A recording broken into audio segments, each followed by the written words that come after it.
Okay, guys, I'm just going to start the webinar and I'll confirm when that started in the chat.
Good morning or good afternoon, depending where you're dialing in from. I am Caroline Vanovermeire. I'm the Global Director of Talent at dentsu. Now at dentsu, we are committed to a fair and open society that works for all. And this International Women's Day, we are embarking on a series of important conversations, challenging really that status quo, so that we can all explore how to fundamentally transform the way we support women and create a diverse and inclusive culture at work.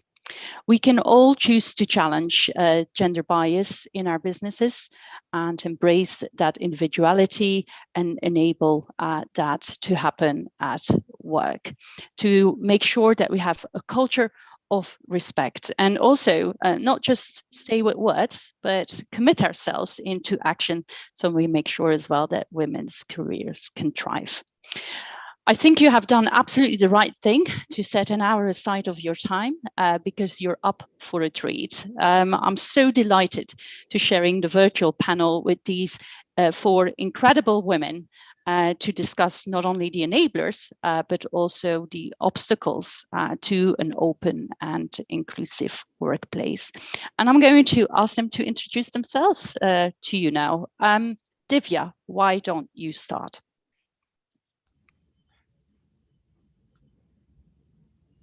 Hello, everyone. I'm Divya, CEO Dentsu X India. I also serve on the board of Dentsu and Jagran Prakashan India. Beyond the 3 decades of doing all I do professionally, I am also a single parent to a 23-year-old. An optimist by nature, I never expect anything from anyone I don't practice myself. So there you go. Thank you. Thank you, Divya, for the wonderful introduction. Good morning, good afternoon, everyone. I'm Priya. I'm based in London. I work in Heidrick Struggles, a partner at the consulting business. And I spend my days living my purpose in enabling a world better led. In terms of career, this is my 3rd career. So I used to work with the Tata Group in India for many years.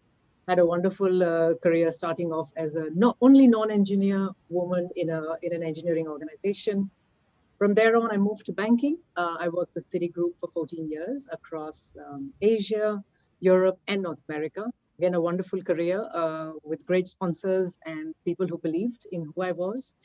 And then finally, now with Heidrick, where I work with leaders in helping them think about their culture, in thinking about their leaders, and helping them build future-ready organizations which are inclusive and help employees thrive and women. So very proud to be here today. Mother of 2, an 18-year-old and an 11-year-old, and a dog. I forgot, I should have said 3. And lovely to be here with this wonderful panel. Thank you, Priya. I'm Sara Waretz, and I have been in dentsu coming up 5 years now. My background is employee communications, looking at culture, looking at leadership, looking at change, looking at transformation, and more recently, diversity, equity and inclusion. I have worked in a number of industries, similar actually, Priya, to yourself, working in sort of fintech, in financial services. I've worked in consulting, I've worked for the NHS, I've worked for the government, and I think what that has taught me is culture is so important wherever you're based and whatever you do. I think I have been super lucky in my career to have some amazing females that have supported me in my career, but also males as well. I think having a balance of the both definitely sets out for a better world. So I'm really excited to be here and hopefully bring a good dentsu perspective to the conversation. Thanks, Sarah. Happy International Women's Day, everyone. I'm Vicki Nisbert. I work for a company called Salesforce, who I'm sure you might have heard of, but we are pretty much everything to do with customer and customer engagement. I've been with Salesforce for about 3 years. I actually run the industry for telco, media, sports and gaming, which is a fabulously interesting job. It's been such a great challenge. But I've got about a 25-year career in all other IT suppliers. And rather than sounding like a techie, which I'm not, actually the conversation for the last 25 years has been about transformation and how do we help businesses achieve transformation by utilizing technology. I think outside of that, I do have 2 girls of my own, so I'm very supportive of women out there and want to really do what I can to make the world a better place. And I'm happy to say that the pandemic has fed my Peloton addiction, and I am a daily user of Peloton, so at least I'm a little bit fitter after all this time at home. Thank you all. First of all, everyone listening in, we'd love you to react to anything that's been discussed. Also, if you have any questions for any of the panelists, then by all means, please post them, because we'll make time for that as well.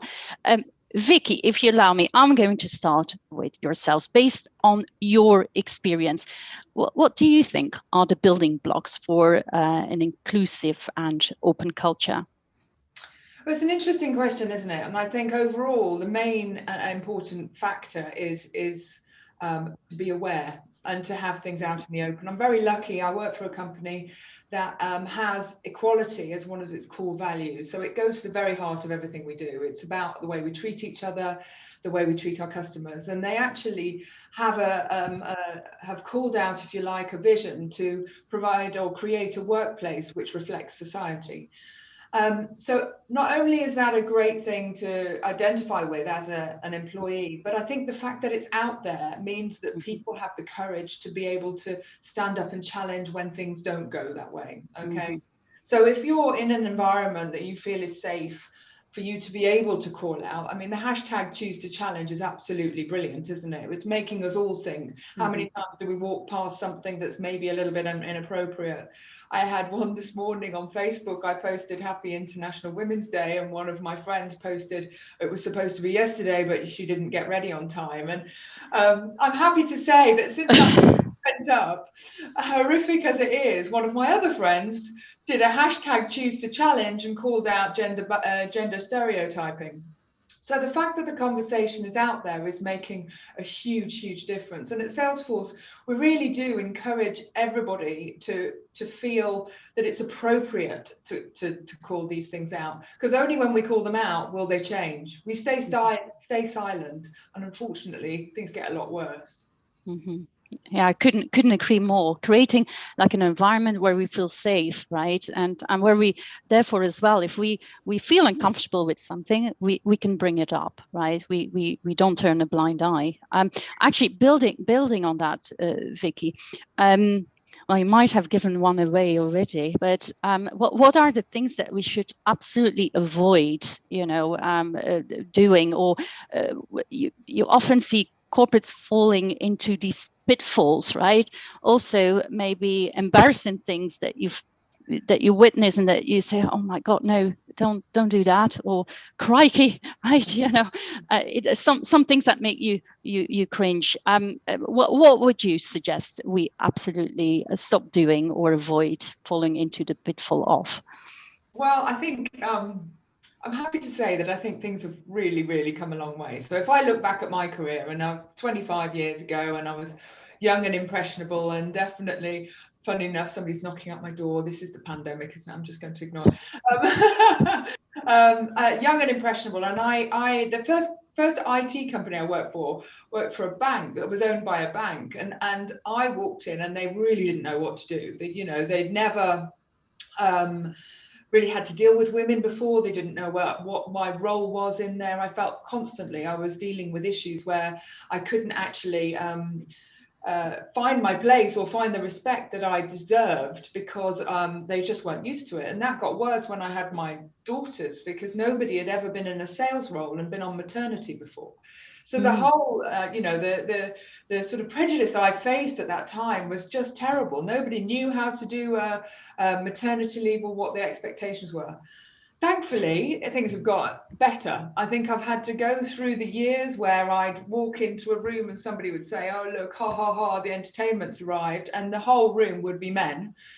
Usually white men, usually white middle-aged men, and as a woman, it's hard to sort of evolve and how you get beyond that, because you have to work out how comfortable you are with actually saying, hang on a minute, that's inappropriate, because you are faced with a wall of all the same, and you're the one that's different. And even to the point of when you're trying to make a point, it's a fact. Well, men and women communicate differently. They think differently. The Mars and Venus thing is very real. And sometimes you can feel huge frustration because you're trying to put your point across, and all the men are there going, I don't care. What's the problem? You're making a fuss. It's right down to the whole, men are leaders and women are bossy. This is just an environment that we're working in, which is it's not fair, but we have to deal with it. So how do we deal with it? How do we get beyond this sort of inherent bias, which isn't malicious? Let's face it, right? This is not a malicious thing that we're talking here. People aren't trying to be mean. They just don't realize, and they've never had it called out. So now we're in a world where people know not to say there's the entertainment. People really are beyond that sort of very obvious dodgy joke. But there are still microaggressions, and there is still bias. And thankfully, our businesses now are putting people on training to understand those microaggressions. My pet hate, one of my pet hates, is where you almost over compensate, and men will go, right then, guys, and then they'll remember and they'll go, and gals, and you want to go, hey, I'm a guy too. We can all be generically guys. Yeah. And then balance that out with people who say, come on, ladies. And I always say, I'm not, just call me a woman. And they're all, generally will say, well, I've been brought up really well. And my mother taught me I have to treat ladies properly. And you think, well, actually, that comes with a whole load of connotations about behavior. And so don't treat me differently. I'm a woman, you're a man. Let's just get on and get the job done.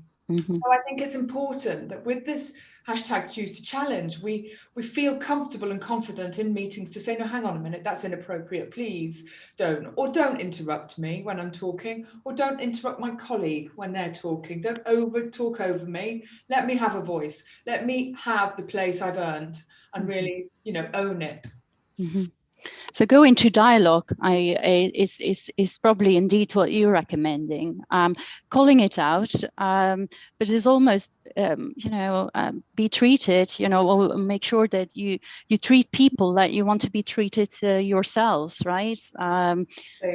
Yeah. So that is. But you gave already some very practical hints as well to how to address these micro. Situations of aggression, because it becomes more subtle sometimes, less so black and white and overtly, which makes it sometimes even more challenging to address, right? And where sometimes, would you agree, Vicky, you start to self-doubt as well? Is it me, or has that just happened? Yeah, and I freely admit I do overthink sometimes, but and a lot of the time, you're with a load of men who don't see the problem. They're not subject to the same issues that we are. It's not their fault, but they are in a different position of privilege. And so you have to balance out the way in which it's got to be sort of educational and enlightening. And really, I'm not making a big thing, and I'm not calling you out, and I'm not saying you're sexist. However, it's really not appropriate to use that language anymore. Job done. Let's move on, get on with the meeting. And the more that we do that, the more we pave the way for women to come after us into a safe environment where they can just concentrate on doing a job well and really excel and go beyond. Yeah. Change all starts with creating awareness, and the open dialogue is definitely what I'm with you on. Priya, can I come to you, because you people could hear as well, you have a rich corporate experience, and now at Heidrick Struggles as well, part of a global consultancy firm. So you can probably contrast and compare a little bit what corporates do. So other than already the brilliant insights that Vicky gave, are there any additional building blocks that you'd like to highlight? And we're in a debate here, so also if there are things that you might contest a little bit or are not fully aligned with what we said, please do share that as well. Yeah, thank you. Well, firstly, very aligned with what Vicky was just sharing. I think we've all gone through those experiences. When I just step back and I think about this whole topic, choose to challenge, right? And I always think about it in terms of what can we do at an organizational level, what can we do at team levels, and what can we do as individuals. So if you think about organization, I think Vicky, you mentioned, and Carolyn, you mentioned as well around psychological safety. I think just creating that sense of it is safe for me to speak up. So as organizations, what are we doing? What do leaders do to create that psychological safety? Right, that's going to be really, really important. I also think it's important for organizations to challenge traditional norms of what successful career paths look like. Is it the traditional one, you get promoted every 2-3 years, you take on more challenging roles, you manage bigger and bigger teams?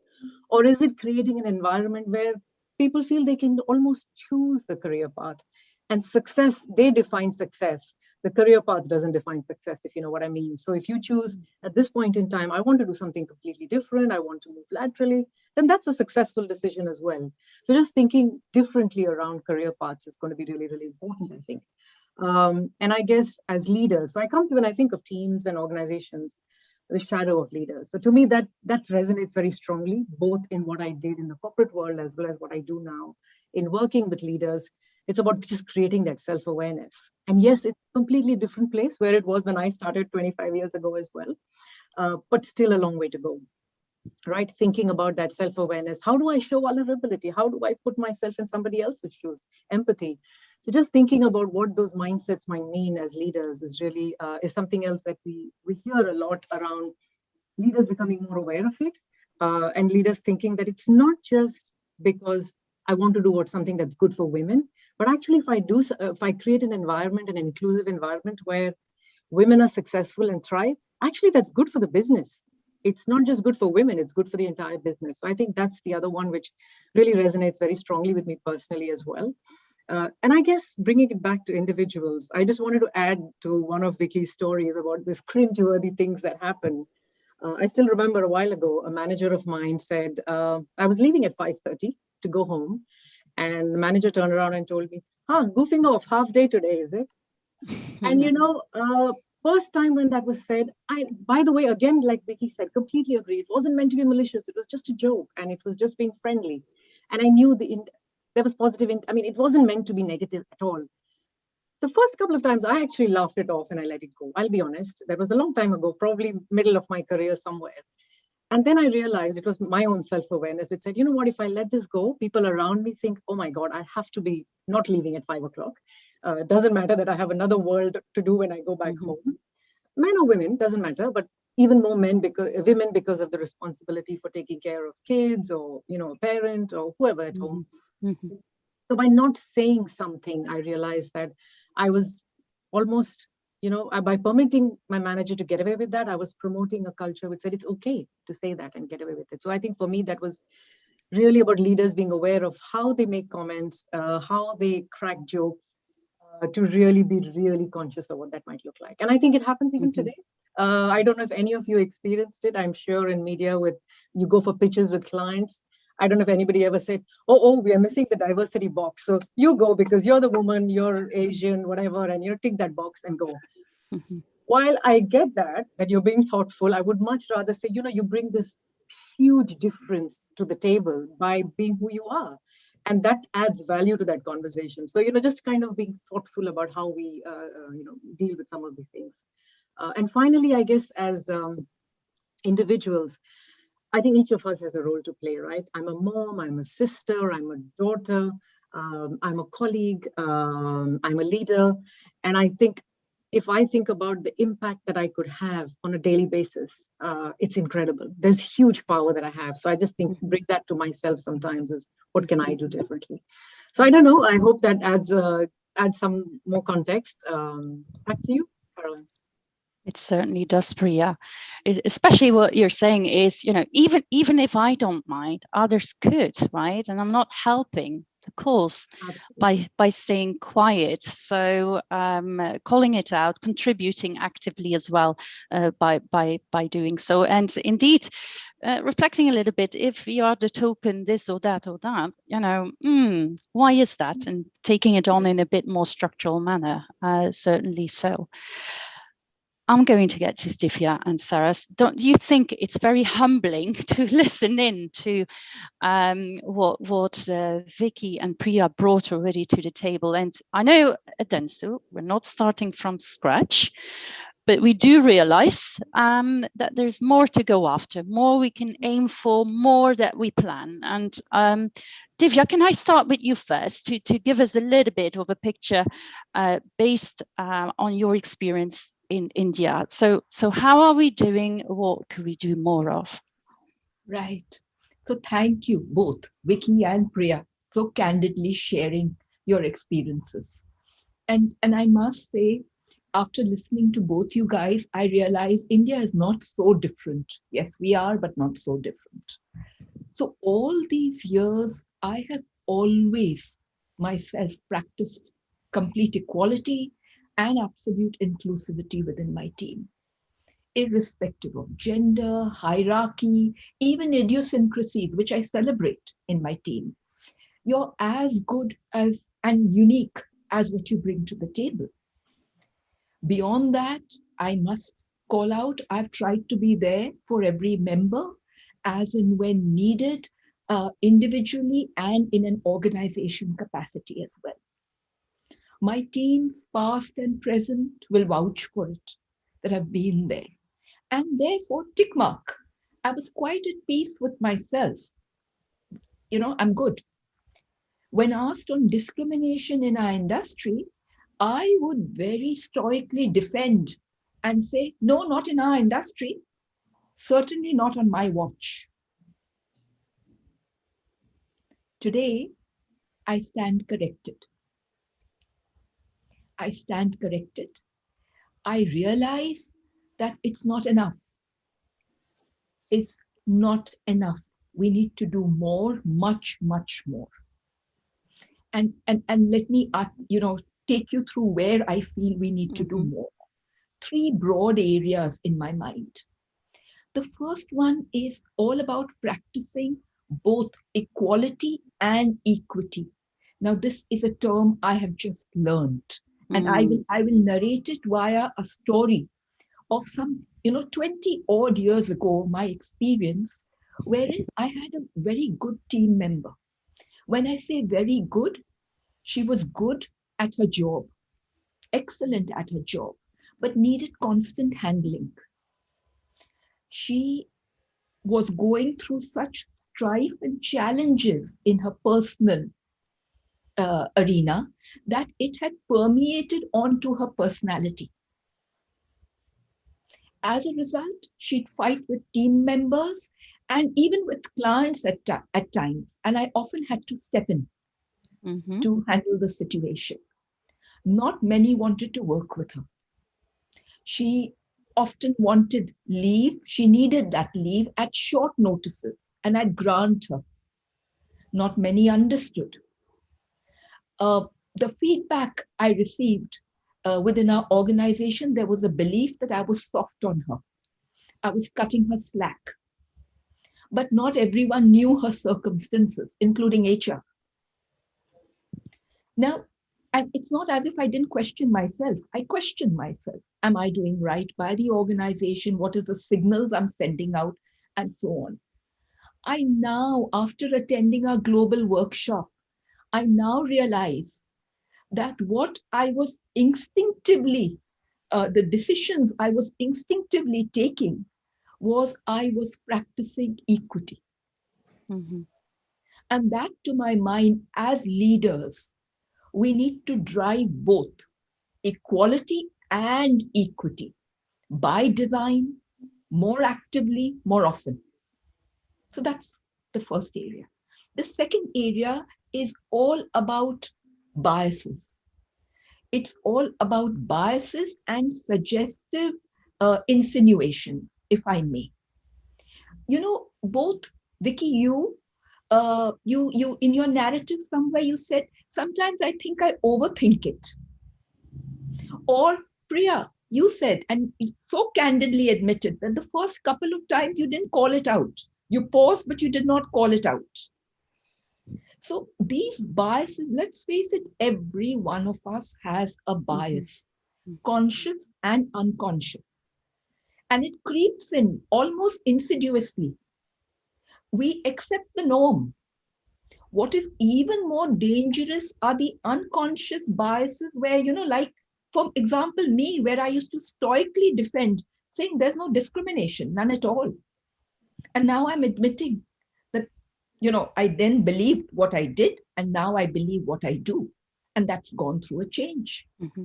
So, and the problems, Priya, you called it out, it kicks in when these biases become barriers and speed breakers to our march forward to do right, fair, by society, by our business as well, right? So we all need to be bloody ruthless in re-examining and replacing these biases within ourselves. That's one.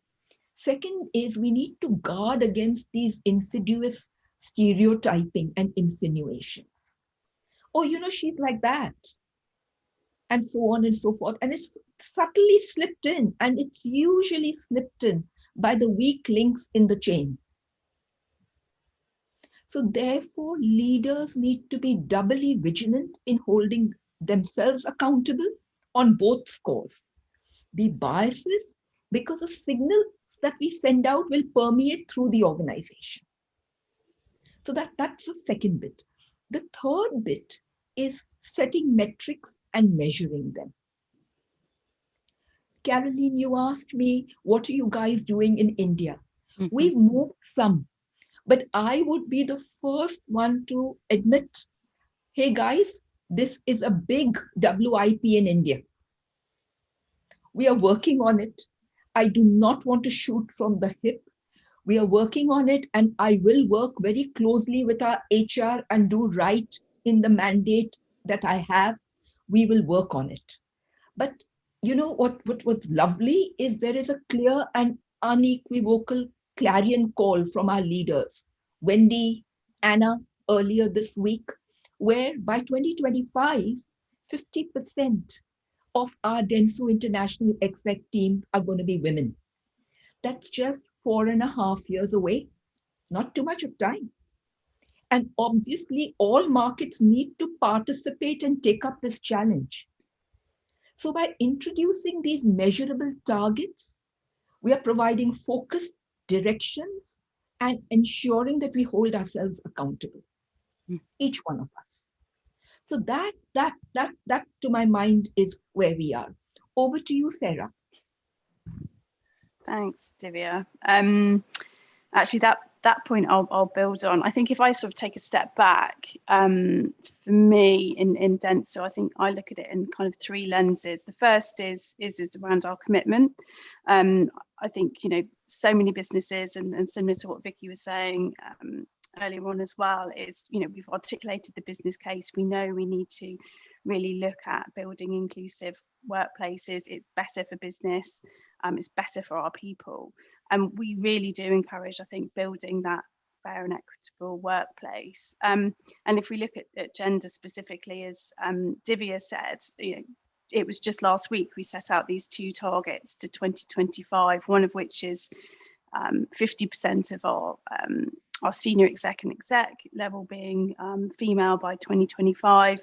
And then I think another really important call out link to that is also looking at our dentsu international exec team, so the board. So many companies don't focus on what is that trajectory, what is that pipeline to the board, and I think linked to that as well is really holding ourselves accountable. So we've committed externally, we're going to report on progress. We're looking at how we compare within the, I think it's the Bloomberg index, and also the women empowerment principles as well, because I think one of the things that we've seen in our business is we've been talking a lot about this. So how do we really move to action and hold ourselves accountable, which for me is really key in the first thing.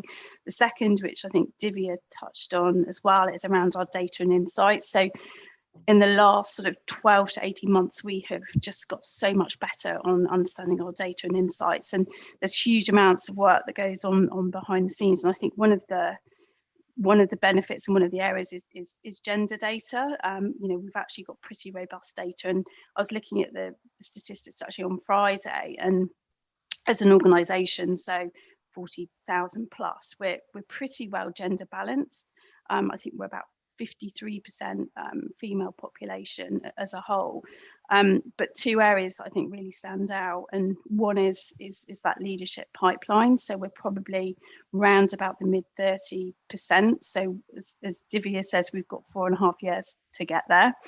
The second, which is probably, and Vicky, I guess you guys might find this as well, is around the underrepresented roles. So in tech and in data, that's where we really need to look at how do we focus and get better, ensuring more female representation. So our data is the second really important thing. The third, I think, for me is around the cultural conditions and kind of the action. So we survey our employees at least once a year, and our cultural conditions are pretty good. We have a really strong environment of trust. The relationship with people and their managers scores really highly. How people feel around equality and that it's important to our business, again, scores pretty highly. People have a sense of purpose and belonging. These are all really, really important things. And I think, I'm really proud of, where we are, and I think where we're going, and there's certainly more we can do. And if we look across the markets and in our regions, and that's where some of the brilliant work happens. The Americas, in light of the pandemic and before that, they've done huge amounts around their employee resource groups, one of which focuses on gender and how we bring women together to talk about issues that are of importance to them. If I look at across APAC, they have done some really great stuff looking at how we profile women better in the organisation, but also in the advertising space. I know in EMEA, they've really focused on looking at the future leadership, so through the programme called the Trailblazers. And then in the service lines as well, really looking at in the creative space, how do we support and celebrate women in creative? And I think there's actually a session later this week talking about that, through to kind of looking at how we get better and really look at that data pipeline in CXM. So I think there's a lot to think about the future, and I think probably in terms of how we'll get there, it's certainly a journey. I think, for me, firstly, we have to look at how we support our people now, whether that's through career progression. I think the post-COVID world, as we know, it's going to bring huge opportunities in terms of ways of working, but what is the support that we need to provide? I think we have to absolutely base our decisions on insights and action and data. I think holding leaders accountable also is really, really important. I think we've got a leadership model, Caroline, you'll know, very close to you, but a fundamental of that is leaders being held accountable to actually creating and fostering a culture of inclusion, I think is really important. And then I think outside of dentsu, thinking about the future and really how we hire in and what is that experience for people generally. So they're my thoughts. Super. And both you Sara and Divya, indicate what gets measured get done, right? So we will hold ourselves accountable against it. And I would say, in honor of Divya, I suggest we create a new hashtag called bloody rootless. How about that? There's plenty of questions pouring in, and that's what we wanted, right? So I'm going to first build on probably, and everyone can jump in. By the way, we get endorsements that a great conversation is going on. Someone is asking, what do you think has got the most impact? Is it challenging gender balance at senior levels? Is it mid-management, or is it early careers? Has any one of you got a point of view on that? Shall I jump in there, Caroline? I think all of the above, clearly. I think we shouldn't choose one over the other.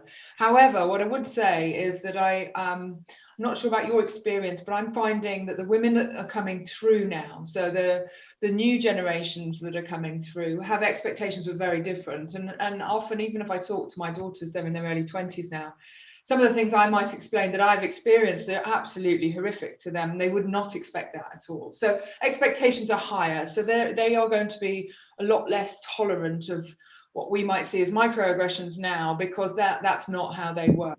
But I think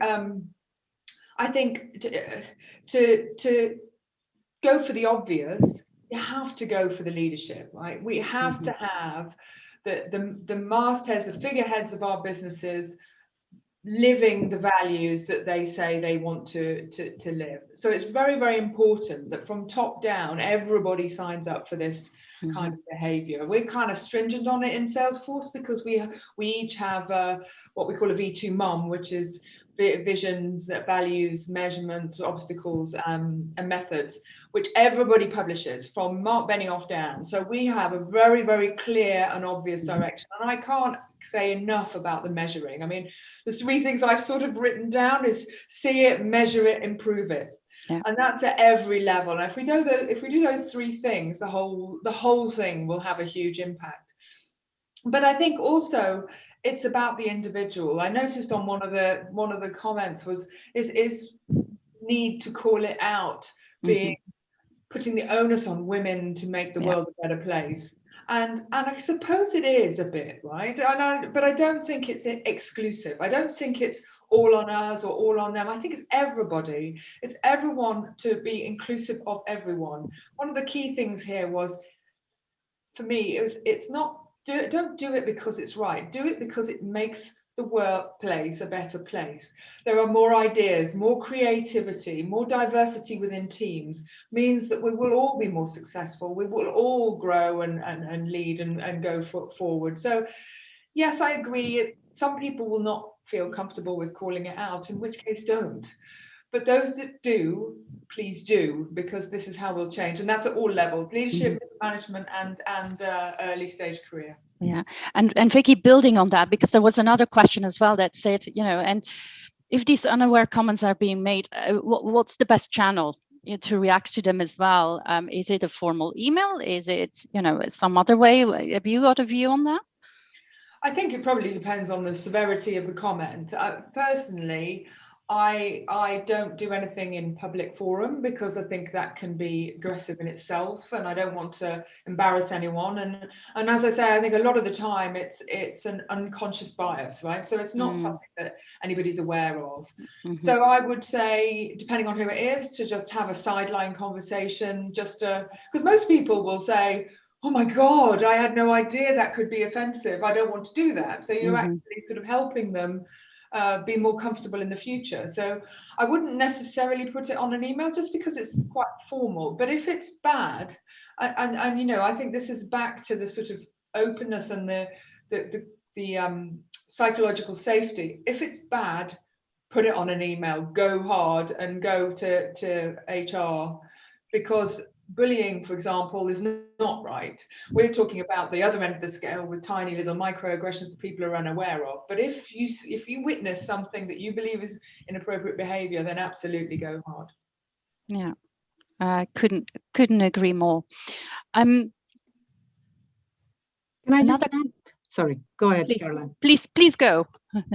No, I just wanted to add that, yes, absolutely, it's at all levels, but I think leaders genuinely create the culture to start with. So if leaders don't speak up and they let these things pass, you are really giving a message that it's okay, this is how you get ahead in life, and that's fine. So I do think the onus is that much more on leaders to be their role model. Because if they don't do it, guess what? The rest of the organization will say, oh, that's a signal. They're very successful. They got ahead with what they're doing and they're letting things get away. So I think leaders have a super extra large onus on themselves. Absolutely, the younger generation will challenge us. So I think it's great that you have it bottom up, top down. So it is at all levels. Yeah. And I also think that coming back to the comment that really, I know a lot of people have, I think, put it in the Q&A around this whole piece around how do you make people aware? So I think what to me is really important is creating an underlying culture where, you can have these conversations without judgment.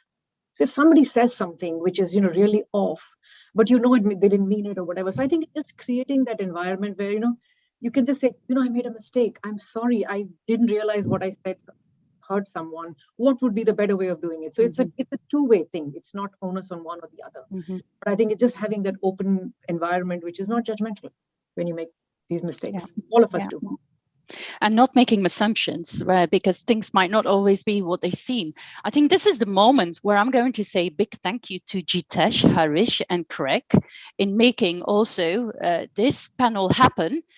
Because it might seem like there's just women talking to each other, which is just so not the case, right? And I'm going to link this to another beautiful question that came in, and I'd love you to all to react to it, is how will we ever get equality in these kinds of initiatives where there is, or it seems to be always a massive majority of women listening? How can we make gender inequality not a women's issue, but an issue of society or the organization? I see Divya reacting. I do. You see, like I said, all the reason why I was living in this, cocoon of sorts, because I truly believed that I was treating everyone equally. But there is that equity point. So there is a crying need.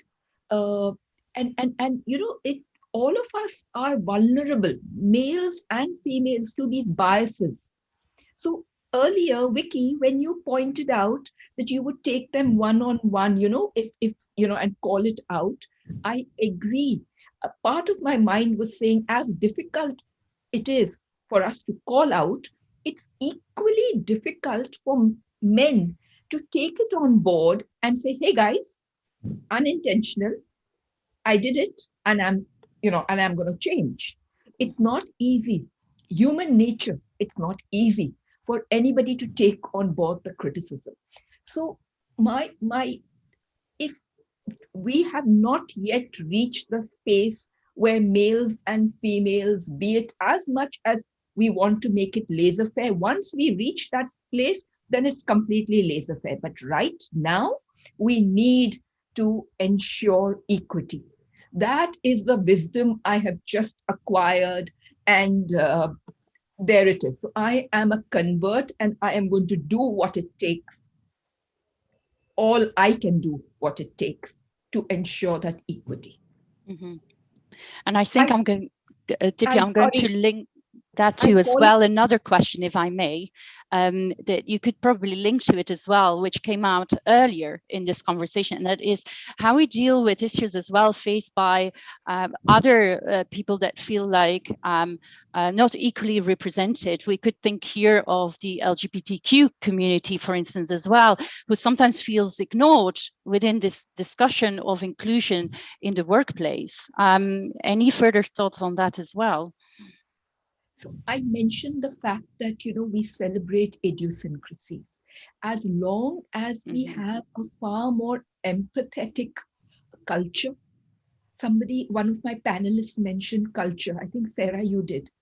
If that culture of empathy and inclusion is there, whether it is, LGBT, whether it is physically challenged, whatever it is, we embrace differences. we embrace differences, and if we can, we celebrate these differences, because I do believe we will be richer for it.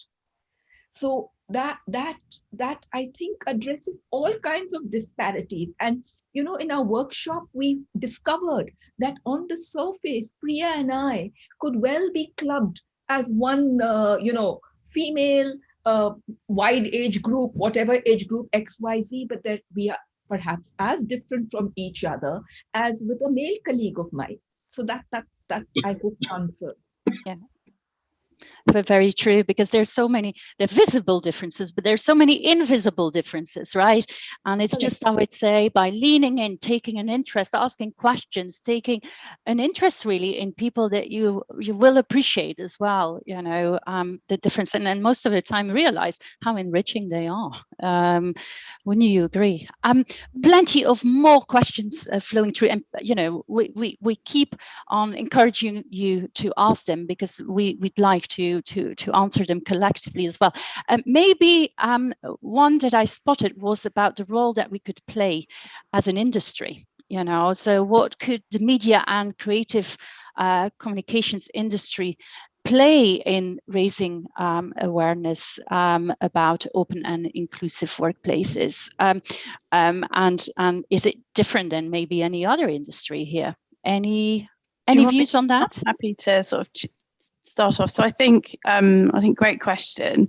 I think every industry's got a role to play. I think probably in the media and creative side, we definitely have a responsibility from a client side. The work that we produce, for our clients, and I sit within HR, so I'm not client side, but observation would be, are we creating, neutral advertising? Are we trying to challenging stereotypes? And I think we've got some amazing examples where we have been working with clients on that. And I think it's something that in the industry, clients that come to us and some of our competitors, it's expected. They want to ensure that we are not only a diverse organisation, we've got diversity of thought, we're bringing different perspectives in. So I think we have a huge important role to play in terms of advertising externally out to consumers, for sure. And then I think internally the cultural piece that we create and the conditions. Super. And I spotted two other questions. One earlier on in our conversation. Now one that just popped in, and I'm going to combine them because I think they seem to suggest something similar. So first of all, someone who says, I'm a full-time working mom. And I like to set my boundaries at work, but how do we stop hiding our life and pretend there's nothing else but work? Which also reminds me as someone who recently said, if they're off work, spending time on the household, well, that's off work, which I thought, but that's not equal to me time and to also balance out. So I'd like our panel members to maybe react to that as well. And then there was another question coming in that says, as female presence becoming more and more common, also amongst senior and management levels, do you think there will be a change around how the workday is constructed? So more flexible time around, they suggest school pickup or female health concerns. Any reactions from our panel members? I see lots of non-verbal reactions. Who would like to go first? I would, if I may. Of course, go for it, Divya. So when work from home started, we were the first ones to encounter and do this question: I'm a full-time working mother, how do I hide my life? You don't need to. And we all are aware, try having a Teams meeting with where the participant is male or female, mother or father, you're trying to get their attention, and it's versus their child. And you can't really shush the child on cue for that period of time, right? So think about it. So we all had to learn both ways, wherein there were periods where you prevailed on your partner to look after your child, and you then went to work. So that little bit of adjustment was needed from both sides. It was at an organizational level as well as a parent, mother or father level. So this is something that we discovered on the way during that work from home, because it's not easy. I'd be the first one to say it's not easy. So there it is. Mm-hmm. Yeah, I'd build on that, Divya. I think, you know, with COVID as well, I think what it's brought about is, you know, everybody's kind of welcomed everybody into their homes. You know, our leaders have had to be more visible, and I think that's a really good thing. You know, even Vicky, you said you just got a knock at the door. You know, people are a lot more, you know, open and honest, and I think and that's great. And how do we kind of, you know, carry on that culture? I think, you know, no one will return to the office full time, so I think that provides huge opportunity in terms of how do we think about ways of working in the future.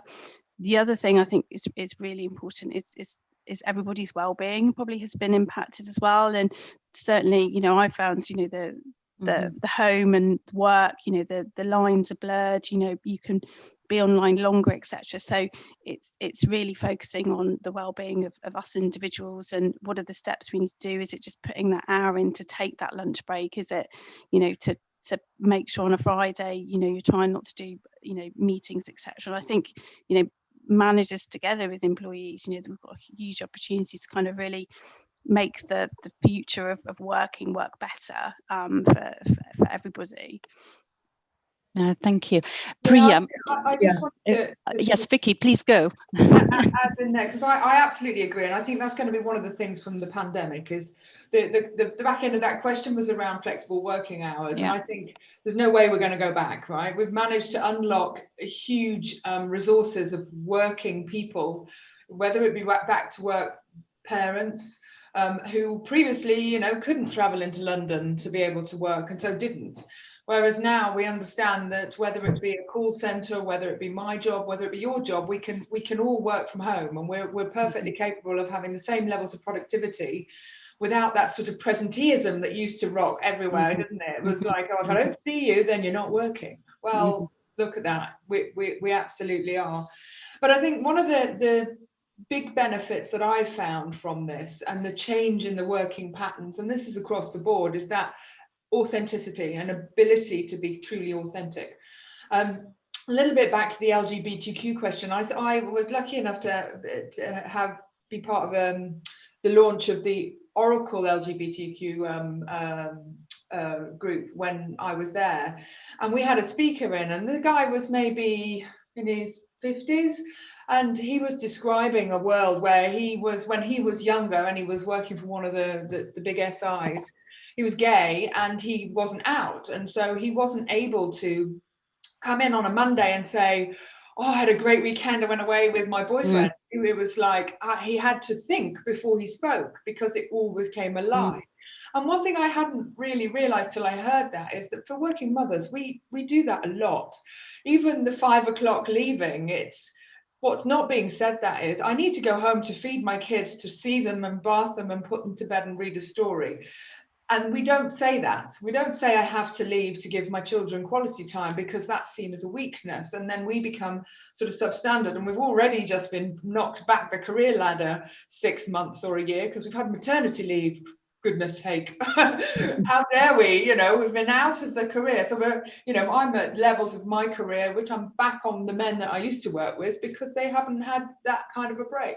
So we need to be authentic, and this ability to come into people's homes means that they see the whole of us, and this is across everyone. It's like some of the guys I work with, it's been fascinating to see all the people coming in and out of their offices, which will undoubtedly make the workplace a better place, because we can be our true selves, and that authenticity will help with everything. Back to the equity thing, you know, if you can't be your full self, how can you be equitable with anyone else? So I just wanted to chuck that little bit in there. Yeah, totally. And I'm just conscious, you know, how time flies when you have a very, you know, valuable and rich conversation. I'd love actually ask one more question to all of you, and that is, what is the one key message you'd like the audience to take away, and perhaps would you mind sharing your personal commitment to our hashtag Choose to Challenge? why don't we start with you, Priya? Sure, thank you. Hashtag choose to challenge assumptions, stereotypes, and commit to building that equity so that women have when what I mean by equity is providing an opportunity, not just equal opportunity, but giving resources or understanding what's going on behind their whole self so that they have the best chance of an equal outcome. So that's where, for me, equity really becomes important, so that you have an equal chance of having equal outcomes like anybody else. So you're taking into account that. So that's my commitment. And I guess I would just add one more, and it's a suggestion for anybody who's trying to do this and learning how to do this, is ask for feedback. It's a wonderful gift. Just ask for feedback. And I choose to ask for feedback as well. So that was, so choose to challenge assumptions, but also ask for feedback. That's marvelous. Vicky, what would you say? Well, shall I do my choose to challenge, if you see my hand? Choose to challenge exclusion, right? So I think my choose to challenge is, and this is for anyone, and this is for people who are shy, or if anywhere I can have a voice that will help someone else and pave the way for them, then that would absolutely. And I think the guidance would be to be brave. It's never as bad as you think it's going to be, and people will welcome being a more rounded, more informed person if you actually sort of are brave enough to say, you know, that language isn't appropriate, so be brave. Thank you so much. Divya. Choose to challenge your values, because jobs and titles will keep changing. Know yourself, choose to challenge your values, and stay centered in that. That to me would be the choose to challenge. Thank you so much. Sara? I think all great. I think for me, I'm going to choose to challenge every day. I think, you know, conversations like this is a great opportunity to come together, but I think every day, you know, making a small difference, or, you know, calling out that behavior, I think will, you know, move us in the right direction. I think sort of my sort of message to everybody would be, you know, we all need to be part of that change and that action.